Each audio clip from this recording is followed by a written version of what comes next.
안녕하세요. 커피앤톡입니다. 오늘도 와주셔서 감사드리고요. 바로 사연 읽어보겠습니다. 안녕하세요. 저는 64살의 여자이고 일하다 쉬는 시간에 간간히 유튜브 보는 낙으로 사는 사람입니다. 맨날 세상 사람들의 이야기만 들어왔지 제 이야기는 처음 해보는데요. 워낙 하고 싶은 말이 많아 무슨 말부터 해야 할지 머리가 복잡스럽고 일자무식인 제가 맞춤법도 많이 틀릴 텐데 그래도 차분히 제 이야기를 한번 써내려 가보려고요. 저는 40년 넘게 하루도 쉬지 않고 계속 일을 해왔어요. 제대로 된 교육을 받지 못해 맨날 몸으로 하는 노동을 해왔고 결혼을 했어도 비슷한 처지의 남편과 함께 굳은 일을 해왔어요. 그 시절엔 누구나 힘들었지만 그래도 가족끼리 화목하기라도 하면 힘든 건 다 잊고 위안받으며 다가올 밝은 미래만 생각하며 살게 되잖아요. 근데 저는 그런 것도 없었어요. 지금은 남편이 좀 늙어서 성격이 젊었을 때보단 유해졌는데 젊었을 땐 워낙 괴팍하고 말도 안 통해서 위안은커녕 그 양반 비유 맞추는 데만 급급했어요. 지금 같은 시대엔 생각도 못할 정도로 얼마나 사람을 힘들게 하는지 한 번은 남편이 저를 막 불러서 자기 양말을 벗기라고 하는 거 제가 남편한테 손이 없냐 발이 없냐 그걸 왜 나보고 벗기라고 하냐고 중얼거렸다가 그날 온 집안이 쑥대밭이 되었어요. 저보고 하늘 같은 남편한테 대들었다고 얼마나 많이 터졌는지 몰라요. 그땐 저도 이혼은 생각도 못하고 그냥 이렇게 살아야 되는구나 싶어 여태까지 살아왔어요. 저는 평생 제가 속상한 건 그 누구한테도 위로를 받지 못했고 항상 속으로만 삭히고 나 혼자만 힘들면 그만이다 생각하며 살아왔어요. 그리고 가끔, 아주 가끔 친정어머니한테나 이런 속상한 이야기를 했는데 그럴 때마다 친정어머니는 딸이라도 하나 낳으라고 자식이라도 있음 위로가 되고 남편 못난 것도 다 용서가 되니 자식을 낳으라는 말밖엔 해주시는 말이 없었죠. 엄마 말대로 저는 2번의 유산 끝에 아주 천사 같은 딸을 하나 낳았는데 딸이 태어나고 나서 얼마나 행복하고 기뻤는지 몰라요. 남편은 워낙 애를 안 좋아해 지 자식인데도 별 관심이 없었지만 저는 딸이 태어난 순간 이제야 내 편이 생긴 것 같은 느낌이 있었어요. 이 세상 그 누구도 내 편이 없었는데 이젠 그렇지 않구나 하는 느낌이요. 그렇게 전 저희 딸만큼은 저와 같은 인생을 살게 하고 싶지 않아 정말 애지중지 열과 성을 다해 키웠어요.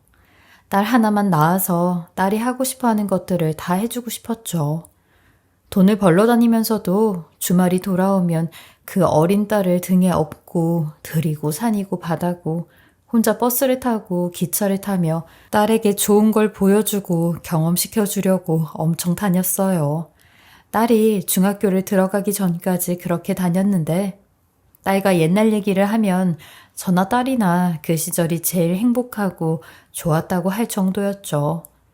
저는 제 목숨보다도 소중한 딸에게 바라는 건 그리 많지가 않았어요. 물론 공부를 잘해서 좋은 대학에 가고 좋은 직장에서 돈을 많이 벌면 좋겠지만 그것보단 건강하고 본인이 행복해하는 일을 했으면 좋겠다 생각했거든요.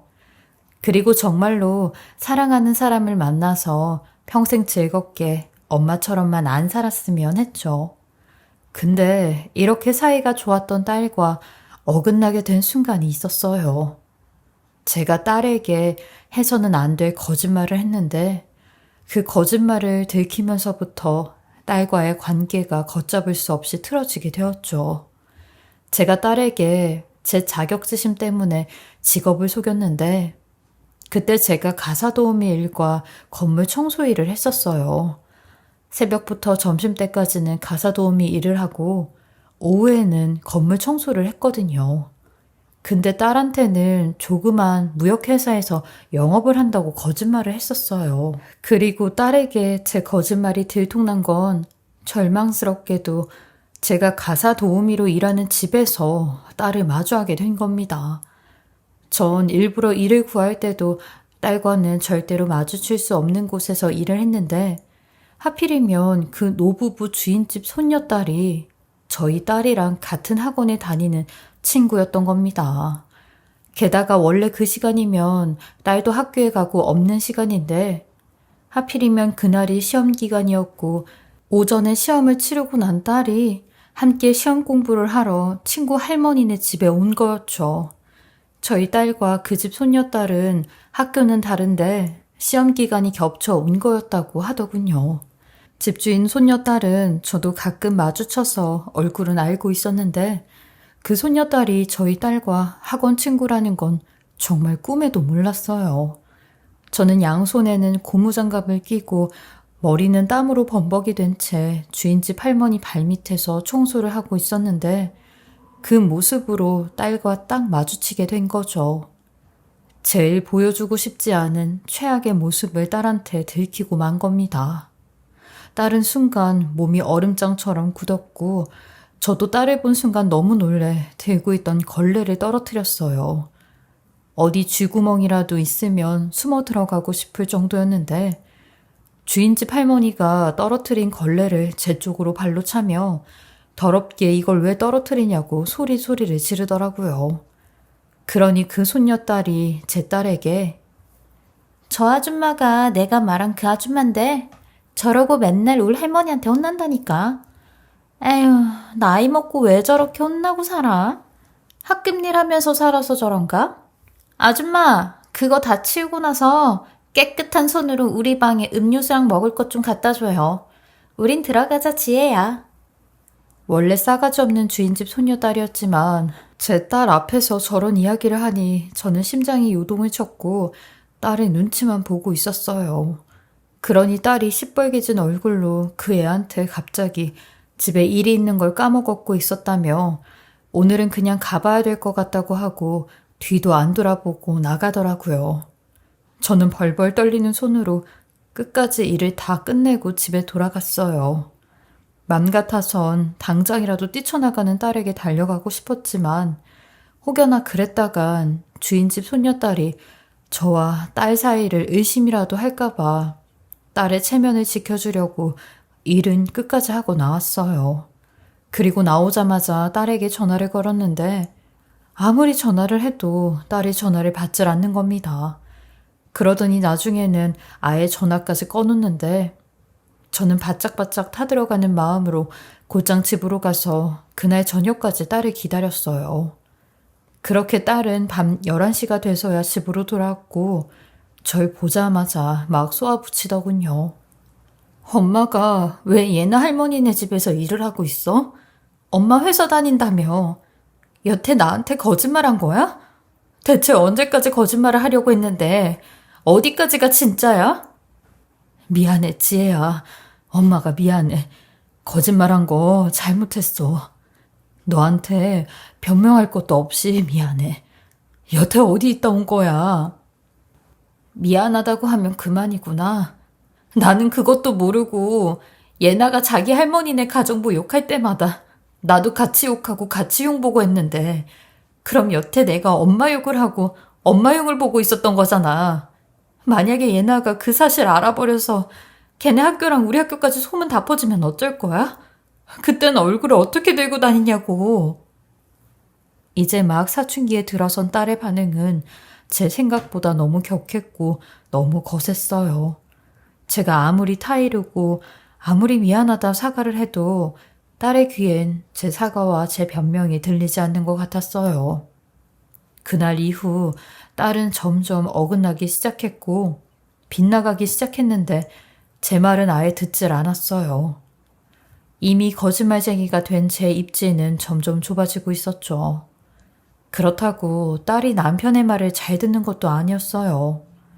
남편은 그럴 때마다 딸을 훈육한답시고 매를 들고 손을 들었는데 그럴수록 딸은 더 어긋나고 방황을 했어요. 그러면서 점점 소위 말하는 문제아가 되어가고 있었죠.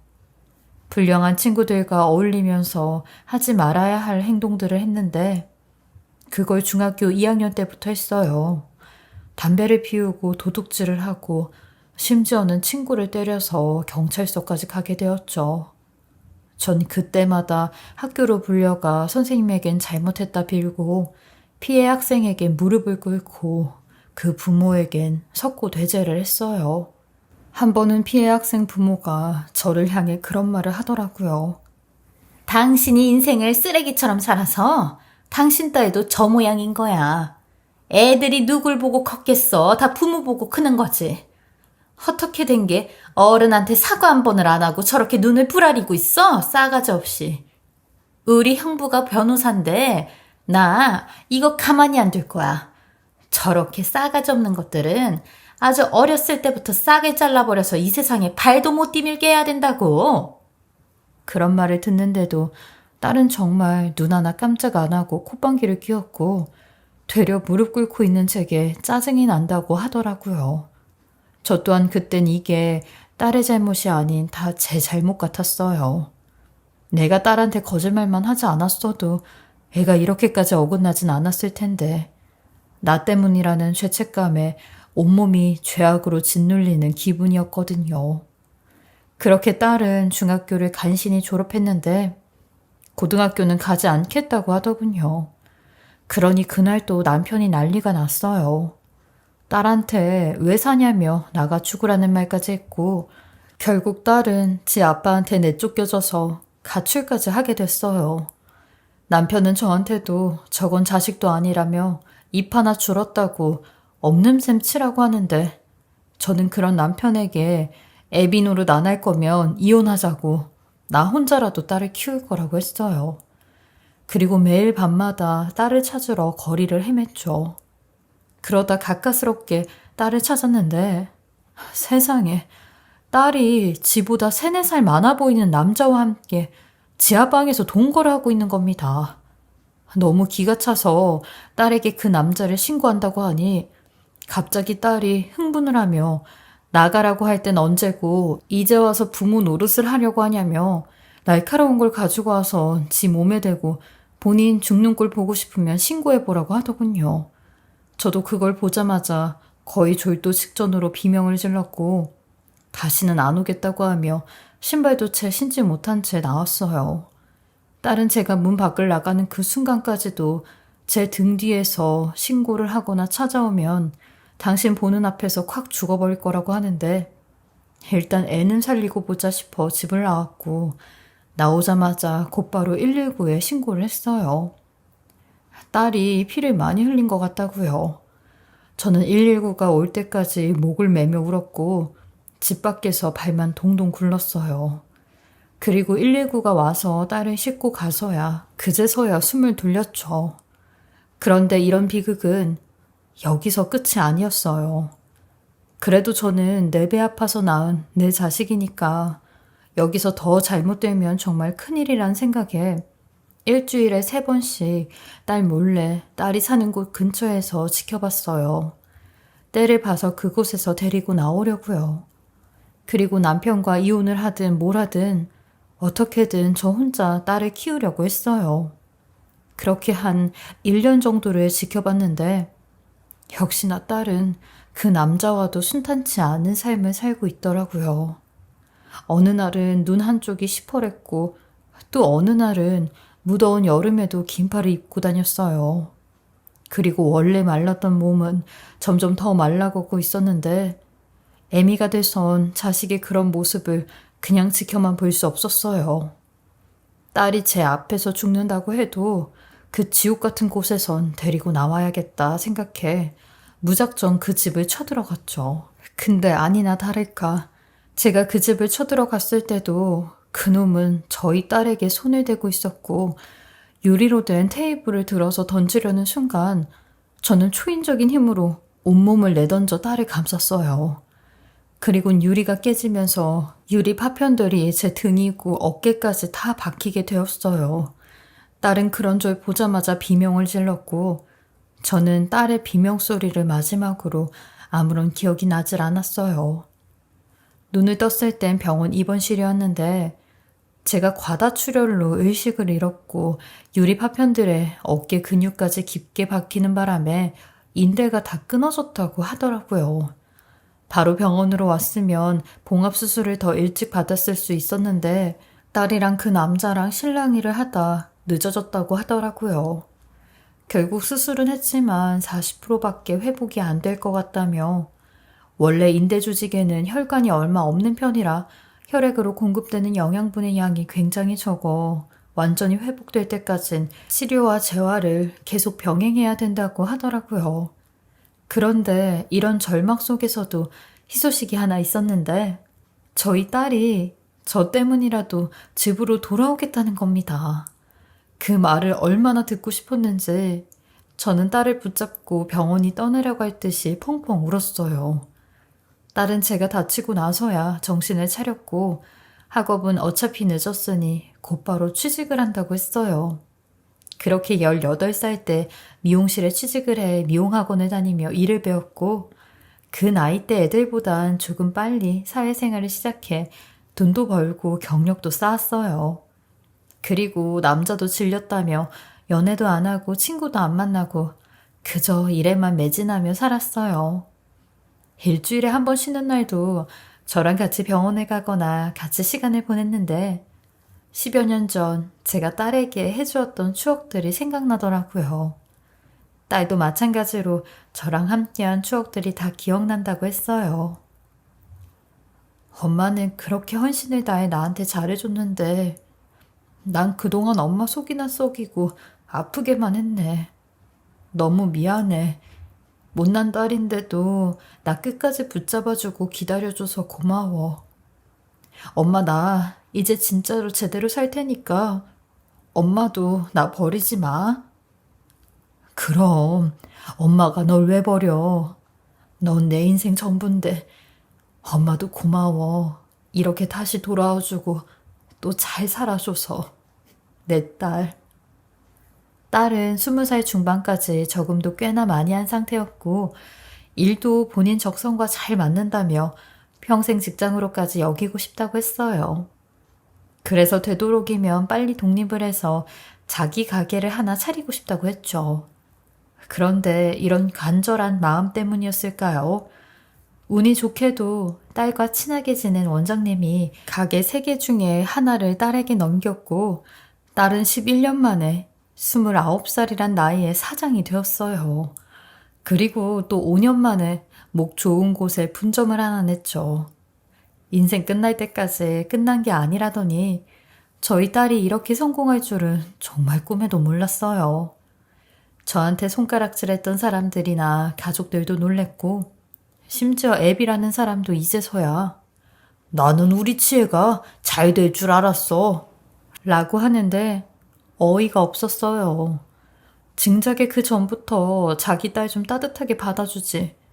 이제야 본인한테 잘하고 용돈도 팍팍 주니 아주 속보이는 말을 하는데 얄밉기까지 하더라고요.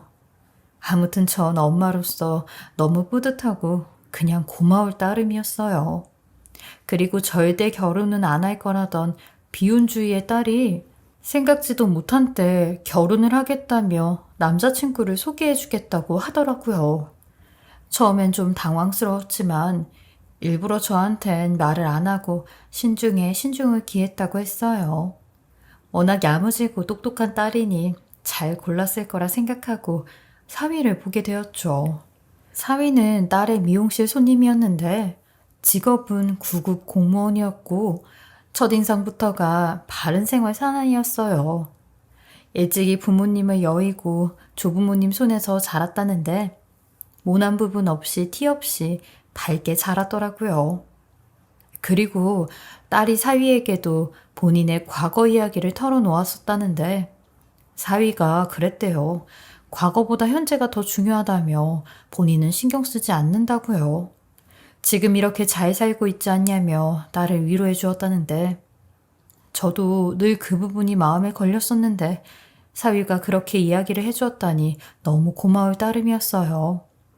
그리고 딸이 말하길 사위는 감정의 기복도 별로 없어 한결같아서 본인을 잘 컨트롤해준다며 이 부분이 가장 마음에 들어 결혼을 결정한 거라고 했어요. 딸의 결정대로 그 둘은 결혼을 해서도 잘 살았고 사위는 정도 많아서 항상 뭐 조그만 거라도 있으면 제게 주고 챙겨주곤 했죠.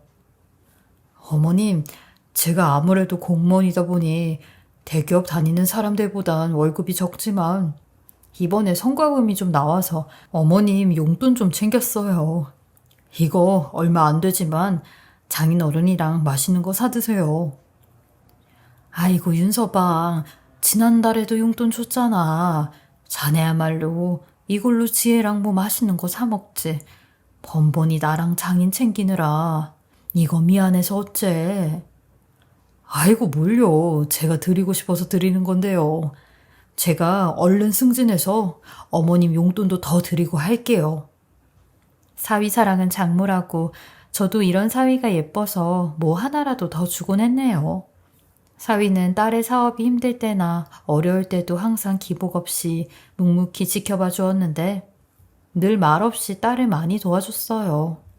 제가 해줄 수 없는 부분까지 잘해주니 저는 마음이 든든했죠. 딸도 사는 게 안정이 됐는지 그 덕분에 결혼 3년 만에 또 대학가 근처에 분점을 하나 내게 되었어요. 딸은 이게 다 윤서방 덕분이라며 사위 칭찬을 아끼지 않았죠. 그런데 좋은 일이 있음 항상 안 좋은 일이 뒤따른다고 딸이 3호점 공사를 마치고 집에 돌아오는 길에 교통사고를 당하게 되었어요. 어렸을 때부터 다사다난했던 딸이 이제야 좀 사람답게 행복하게 사나 보다 했는데 그대로 혼수 상태가 되어 깨어나지 않았죠. 사고 소식을 듣고 정말 하늘이 무너지는 줄 알았어요. 어떻게 병원에 갔는지도 생각이 안 날 정도로 다리가 풀려 몇 번이나 주저앉기를 반복했죠. 의사 선생님은 딸의 혈압이 너무 낮아서 수술이 불가능하다고 했고 약물을 투여해 뇌의 부종을 가라앉히려고 해도 그 또한 불가능하다고 했어요. 우선은 의식을 찾아야 된다고 했는데 제일 위험한 완전 혼수 상태가 오면 안 된다고 했죠. 그땐 그런 말도 귀에 안 들어오더라고요. 무조건 딸이 깨어나길 바랐어요. 그런데 일주일, 한 달이 지나도 딸은 깨어날 생각을 안 했죠. 혼수 상태라면 제가 하는 말은 다 듣고 있을 거라 생각해 저는 매일같이 딸의 병원에 가 딸의 손을 잡으며 일어날 수 있다고 의지를 가지라고 말해주었어요. 그리고 늘 한결같던 사위는 딸의 혼수 상태로 완전히 무너져 매일매일을 술로 쩔어 살았죠. 회사도 안 나가고 동굴 속으로 들어가게 되었는데 제가 찾아가도 문을 열어주지 않더라고요. 게다가 딸한테 미안하고 얼굴 볼 면목이 없다고 찾아오지도 못한 사위였어요. 그렇게 한 6개월이 지났을까요? 딸이 없는 딸의 사업체는 그야말로 초비상이 걸렸고 그제서야 사위가 저희 부부를 찾아왔더라고요. 3호점까지 오픈한 마당에 그냥 두고만 볼 순 없다고요.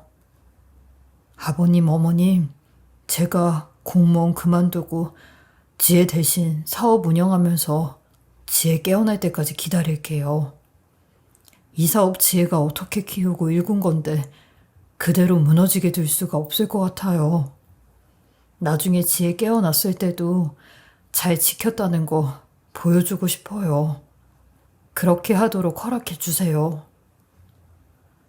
우리야 자네가 그렇게 해준다면 너무 고맙지.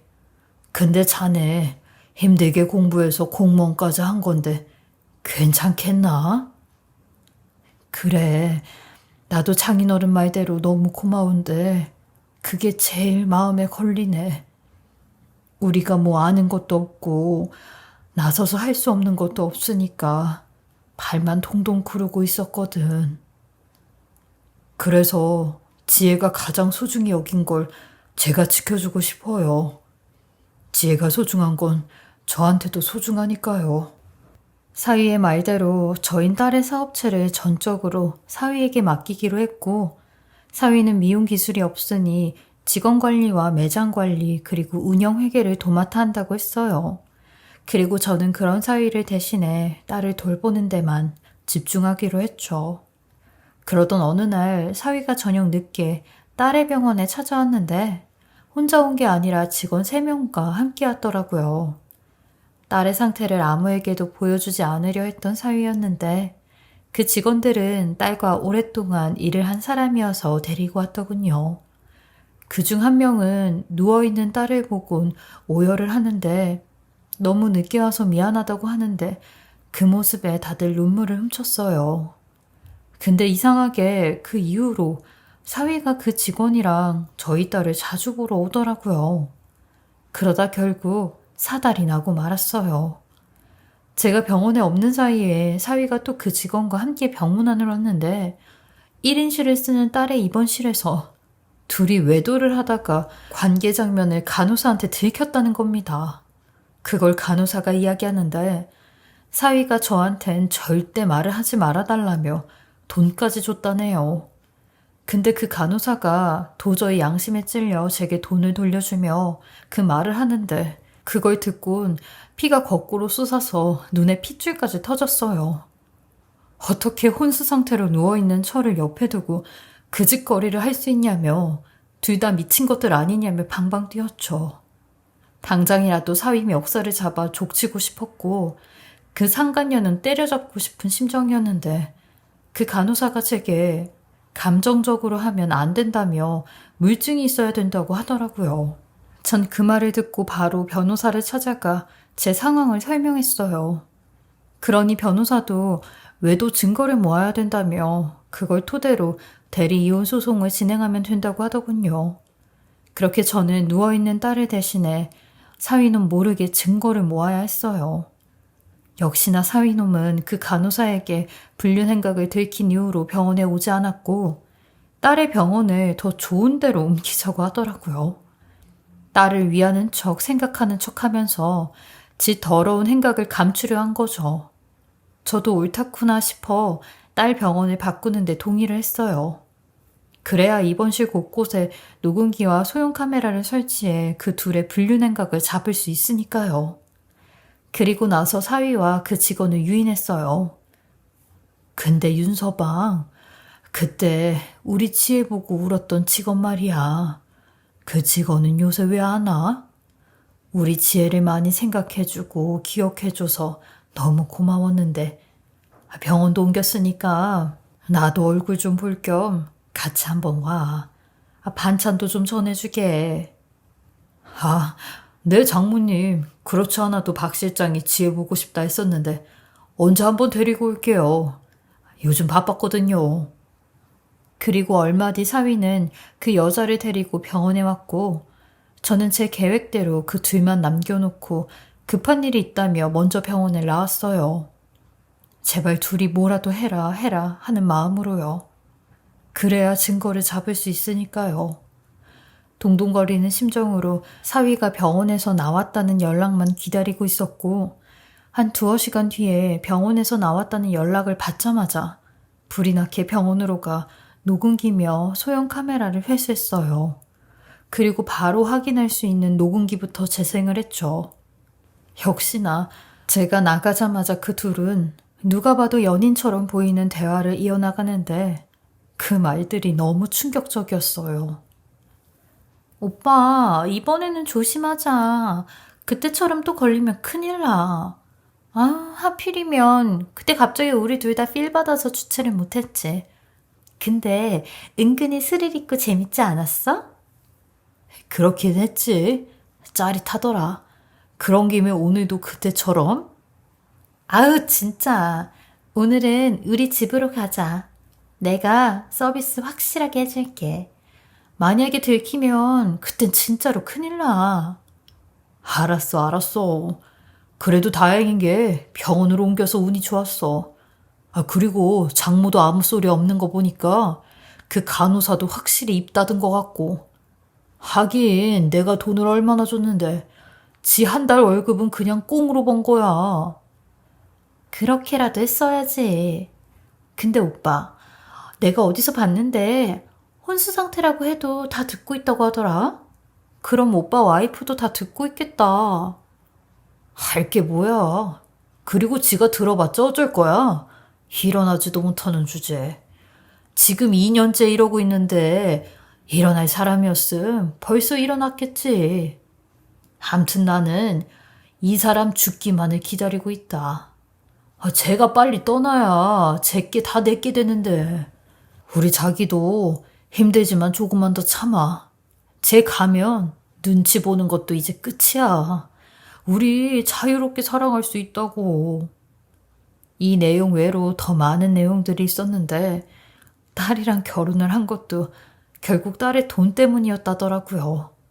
그동안 바른 척, 슬픈 척 했던 사위의 모습들이 가식 같았고 너무 역겨웠어요. 남편도 그걸 듣곤 둘이 스킨십하는 장면까지 본 순간 눈이 돌아가선 제가 말리기도 전에 야구방망이를 가지고 사위를 찾아갔어요. 사위는 저희 앞에서 빌고 잘못했다며 또 빌었는데 남편은 그런 사위에게 이제 다 끝났다고 그 증거들 가지고 당장 변호사한테 간다고 하더라고요. 근데 그때 남편이 사위를 찾아간 게 결정적인 실수였어요. 다음날 제가 변호사 사무실로 증거들을 가지고 가는 길에 소위 말하는 퍽치기를 당했거든요. 그러면서 가방을 통째로 빼앗겼는데 그 안에 녹음기고 카메라고 다 있었는데 그걸 전부 다 뺏긴 거죠. 퍽치기를 당하는 순간 사위놈의 짓이라는 게 틀림없었고 아차 싶었어요. 결국 빈털터리로 변호사 사무실에 가니 저보고 혹시 그 파일들을 딴 곳에 옮겨놓거나 백업 시켜놓지 않았냐고 물어보는데 60다 된 노인네가 백업은 뭐고 컴퓨터로 옮기는 건 어떻게 하는지 알 턱이 없었죠. 저는 완전히 눈뜨고 코를 베었어요. 그리고 기다렸다는 듯이 사위놈이 병원에 찾아왔더군요. 네가 그랬지? 네가 불량배들 시켜서 그거 뺏어오라고 한 거지? 야 이놈아, 야 이 천벌 받을 놈아. 네가 그러고도 사람이야? 내가 이것까지 경찰에 신고할 거야. 내가 너 아주 콩밥 먹일 거라고 이놈아. 뭔 소리를 하는 거예요? 누가 그래요? 증거 있어요? 증거 있냐고. 선량한 사람 잡고 있어 아주. 당신이야말로 무고죄로 고소 한번 당해볼래요? 아니, 저 무식한 인간이 나 때렸으니까 폭행으로 고소할까? 뭐? 당신? 이놈아, 네가 제대로 미쳤구나. 제대로 미쳤어. 이 더러운 놈, 너 빨리 우리 딸하고 이혼해. 이혼하라고. 내가 미쳤어? 약 먹었어? 당신 딸하고 이혼하게. 나는 당신 딸 목숨 끝나는 그날까지 절대로 이혼 안 할 거야. 그리고 막말로 더러웠은 당신 딸이 더 더러웠지. 과거에 온갖 더러운 짓 하고 다녔잖아. 그거 알면서도 내가 결혼해줬음. 고맙다고 절은 못할 망정 은혜를 원수로 갖고 있어? 당신 딸, 나 아님 남자도 못 만나는 쓰레기야, 쓰레기. 맘 같아선 젖단 소리를 하는 사위의 이빨을 싹 다 뽑아놓고 뒤집어 놓고 싶은 심정이었는데 저는 참을 수밖에 없었어요. 그래야 했던 게 변호사님이 절대로 상대방에게 손을 대거나 피해를 입히지 말라고 했거든요. 그러면 소송할 때 아주 불리하게 작용을 한다고요. 그냥 외도 증거를 모으는 데만 집중하자고 했죠. 남편도 그 소리 듣고 혈압이 올라서 뒷목을 잡고 링거까지 맞았어요.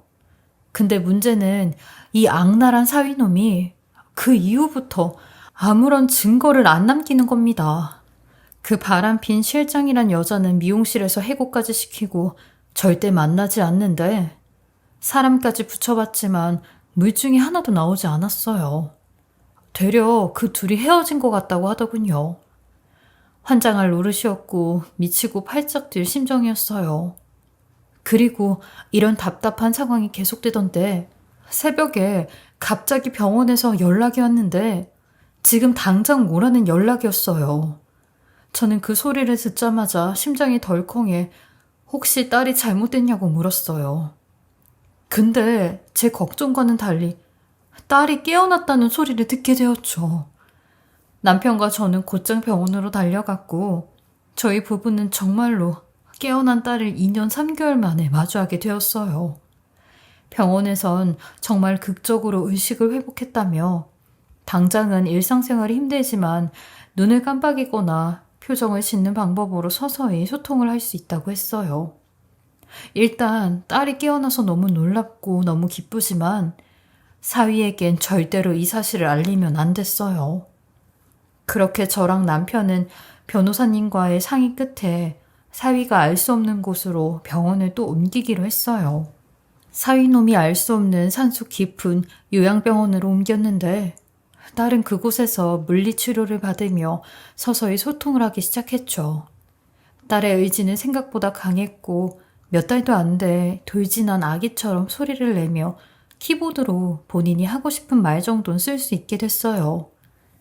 딸이 제일 먼저 물어본 말은 가엾게도 본인 남편 안부였는데 딸에게 사위의 불륜과 거짓된 모습에 대해 대체 어떻게 설명을 해야 될지 몰랐어요. 그 소리를 듣고 딸이 또 충격을 받으면 안 될 텐데 싶었으니까요. 하지만 눈치 빠른 딸은 여태까지 단 한 번도 얼굴을 비추지 않는 사위와 망설이는 제 모습에 무슨 일이 있었다는 걸 알더라고요. 딸은 되려 절 안심시키듯 사실대로 말을 해달라고 했어요. 저 또한 언젠간 이 사실을 알게 될 텐데 최대한 빨리 얘기하는 게 낫겠다 싶어 그동안 있었던 일들을 전부 다 얘기해 주었어요. 사업 얘기부터 불륜의 증거를 놓쳤다는 말까지요. 그러니 딸이 생각지도 못한 이야기를 하는데 오늘 당장 은행에 좀 가자고 하더라고요. 자기 명의로 된 돈이 들어있는 통장과 체크카드를 봐야겠다면서요. 그 통장에 있는 돈은 본인이 처음 일을 할 때부터 매달 얼마씩 저금을 해둔 돈이라는데 그 돈으로 나중에 저희 부부에게 시골에 집을 지어주려고 했대요.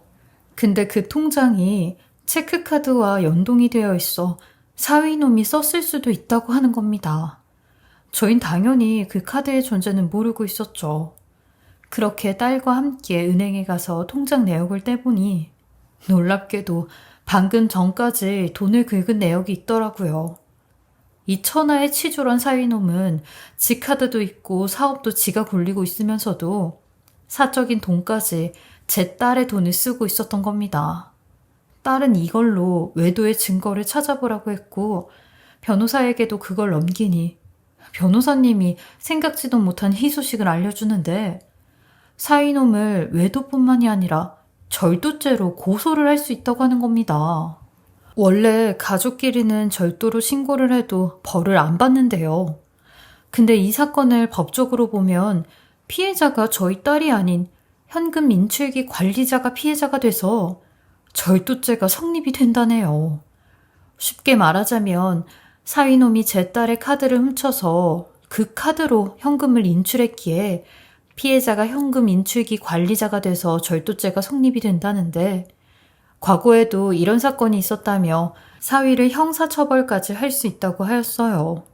그리고 이혼할 때 이것까지 엮어서 혼인 파탄 책임을 강력하게 주장하고 호소하면 위자료 액수도 유리하게 작용할 수 있다는데 그 얘기를 듣자마자 저희는 바로 사위를 형사 고발했죠. 그날 이후로 한 번도 딸을 찾아오지 않았던 사위놈은 고발장을 받자마자 예전 병원으로 저희를 찾아갔나 봐요. 근데 사라진 딸과 저희를 수소문해 요양병원까지 왔는데 요양병원에서 두 눈을 시퍼렇게 뜨고 있는 저희 딸을 보더니 그 자리에서 무릎을 꿇고 살려달라며 딸의 다리를 붙잡고 벌벌 떨기 시작하는 겁니다. 근데 딸이 그런 사위놈에게 딱 한마디 하더라고요. 이혼하자고요. 그 소리를 듣는데 이제야 살 것만 같았어요. 그동안 억울하게 속수무책으로 당하고만 있었는데 딸이 깨어나자마자 이 모든 일을 해결해 주는 것 같았거든요. 비겁한 사위놈은 이혼해 줄 테니 그런 고소만이라도 취하해달라고 하는데 저희 남편이 그런 사위놈을 들어 바닥에 냅다 내동댕이를 쳤어요. 그리곤 사내놈으로 태어나서 평생 내 딸한테 빌부터 살려고 했냐며 너는 기생충 벌레만도 못한 인간도 아닌 놈이라고 경찰 부르기 전에 꺼지라고 하더라고요. 그렇게 그놈을 소송한 후 저희 딸은 하루에 7, 8시간씩 필사적으로 재활을 했어요. 몸이 회복돼야 재판도 받고 승소도 할 수 있다면서요. 완전히 회복을 하지 못했지만 말은 어느 정도 더듬거리며 느리게는 할 수 있었고 혼자 힘으로 휠체어 미는 것까진 할 수 있었어요. 그리고 먼저 사위놈의 절도 재판이 진행되었는데 법원에서도 유죄로 인정을 해 징역과 집행유예를 선고받았죠. 그 결과로 이혼 소송도 완전한 승소를 거둘 수 있었어요. 사위놈은 완전히 빈털터리로 이혼을 당했고 나중엔 변호사 선임비도 없어 본인 혼자 변호를 하는데 재판장에서도 울고불고 한 번만 봐달라며 질질 짜더군요. 그동안 저희 가족에게 저질렀던 죄값 제대로 받는 것 같았어요. 그 이후 딸은 온전히 재활에만 집중을 하려고 갖고 있던 사업장 3개는 다 넘겼어요. 건강만 하면 다시 또 할 수 있는 게 일이라고요. 저도 돈보단 딸의 건강이 더 중요했기에 딸이 하는 대로 지켜봤어요. 그리고 언제인지 한 번은 딸이 제게 그러더라고요. 본인은 죄가 많은 것 같다고요. 제 속을 너무 많이 썩여서 이렇게 벌을 받는 것 같다고 하는데 그 말을 듣곤 얼마나 가슴이 무너지는지 몰랐어요. 내 자식이라면 어깨에 앉은 먼지라도 털어주고 싶다 하잖아요. 그 먼지마저 무거울까 봐요. 근데 이 세상 내 목숨보다도 귀한 딸이 나 때문에 벌을 받는 것 같다고 하는 말을 듣곤 내가 대신받고 싶을 정도로 가슴이 아팠죠. 저는 그런 딸에게 옛날에 속 썩였던 것마저 나는 너를 사랑한다고 말해줬어요. 그러니 그런 죄책감 갖지 말라고요. 부모 자식의 관계는 죽어서도 끊어지지 않는다고요.